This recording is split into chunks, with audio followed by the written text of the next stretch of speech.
Hi, I'm Dr. Michael Bogart with Aspect Ministries. I'm calling this video series The State of the Gospel.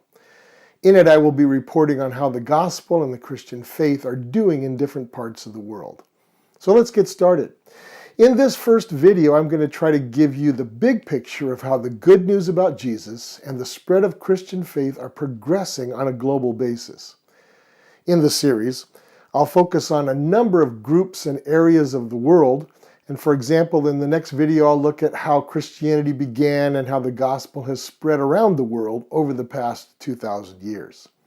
In other videos, I will focus in more depth on areas like Asia, Africa, North America, Latin America, Western Europe, and Eastern Europe.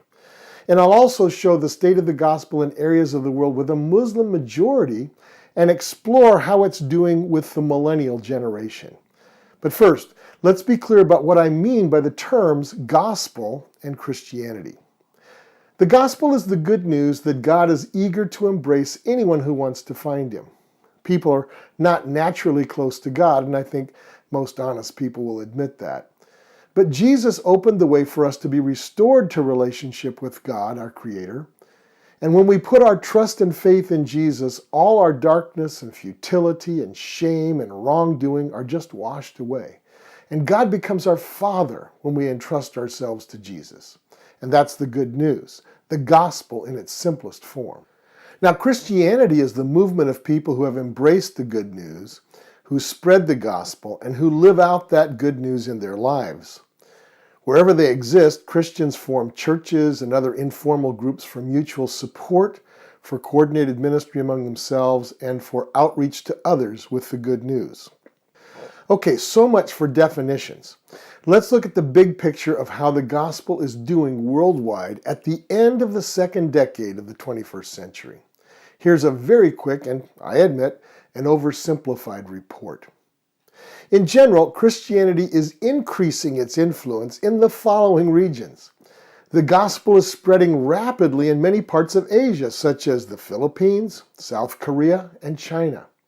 And it's growing more slowly in Japan, India, and Southeast Asia. Christianity is also growing at a rapid rate throughout sub-Saharan Africa. That's the part of Africa below the Muslim countries on the north edge of the continent. Latin America is experiencing rapid growth in places like Guatemala and throughout Central America, as well as in Brazil.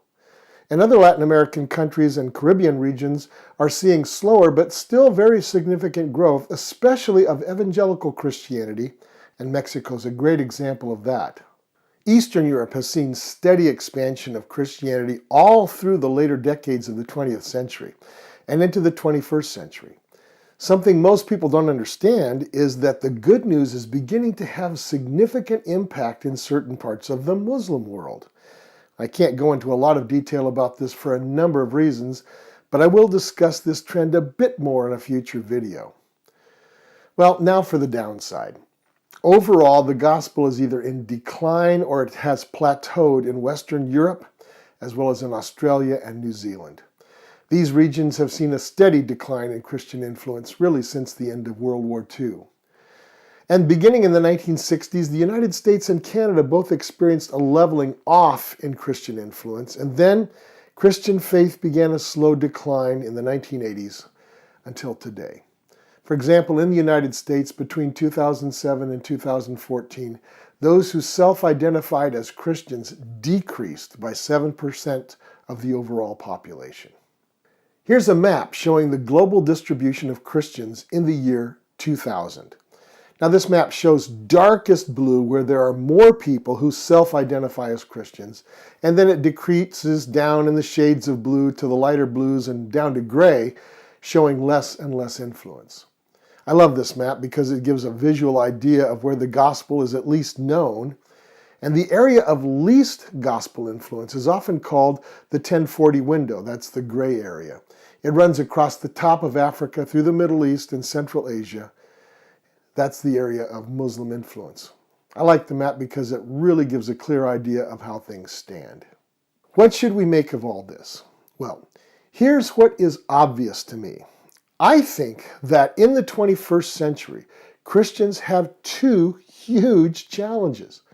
First, we must assist our fellow Christians in places where the gospel is already spreading. A prime way to do that is through leadership training. That's my specialty. Areas like Latin America and Africa are doing fine spreading the good news, but what they tend to lack is solid, biblically trained leadership.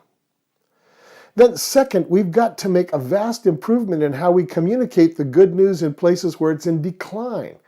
In other words, for people who think that the gospel is irrelevant, or may even think it's bad news, we've got to show that the good news really is, well, good news.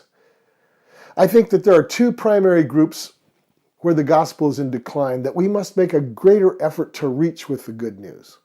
The first group is the non-religious, materialistic Europeans, North Americans, and others. We need to find ways to communicate the good news to them. And then that second group is the special emphasis on reaching millennials in the millennial generation. These people live in what was once the Christian heartland, but the message of the gospel has weakened here. So it should be a no-brainer that we need to rethink what we're doing in these areas where the gospel is declining. I mentioned that Muslims, in all of their varieties, are showing an interest in the good news, really for the first time in history. It would seem that with this new opportunity, we should make a real effort at communicating good news among Muslim people. Okay, that's it for now. More details later in this State of the Gospel series, when we will explore how Christianity is doing in various parts of the world during these incredible times we live in. Visit our website, www.aspectministries.com. I'm Dr. Michael Bogart with Aspect Ministries, where we emphasize effective 21st century faith.